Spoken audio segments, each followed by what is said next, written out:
Hello everybody, today's the birthday of Tim Berners-Lee, who invented the World Wide Web.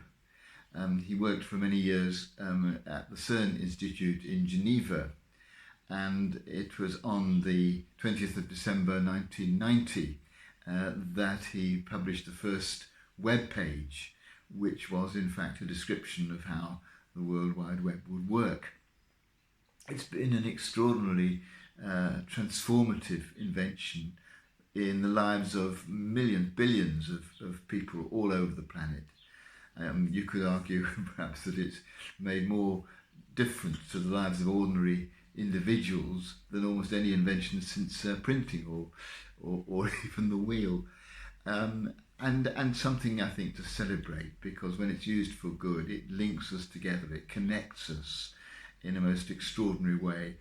And that's wonderful in itself. I'm sure also that it's something that God would be very pleased to have happened, if I can put it that way, because clearly the work of the Holy Spirit on the first day of Pentecost, when everybody who was there heard the disciples speaking in their own language, the work of the Spirit was to break down the barriers between people and to connect them together. And that's just what the World Wide Web has done, and I think it's something to be really celebrated. So today, Sir Tim, on your birthday, thank you. But I also want to celebrate the way it happened.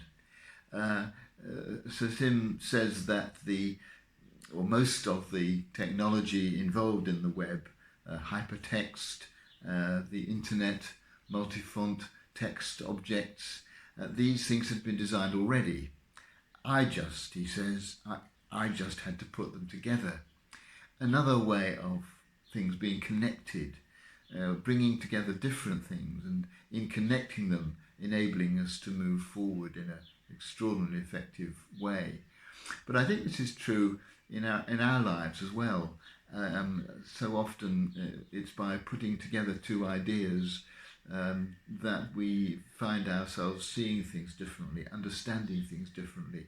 And it won't have escaped your attention if you watch any of these videos that one of the things I get great pleasure from is finding a connection between some aspect of our lives or of our beliefs and something that happened in a famous individual's life or a comic, preferably comic item from the newspapers.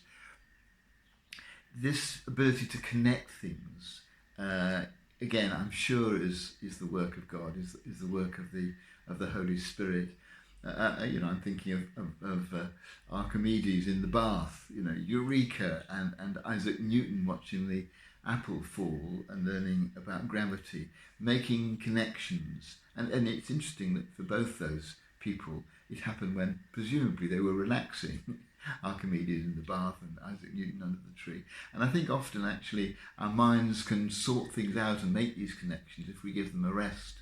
It sort of happens without us trying.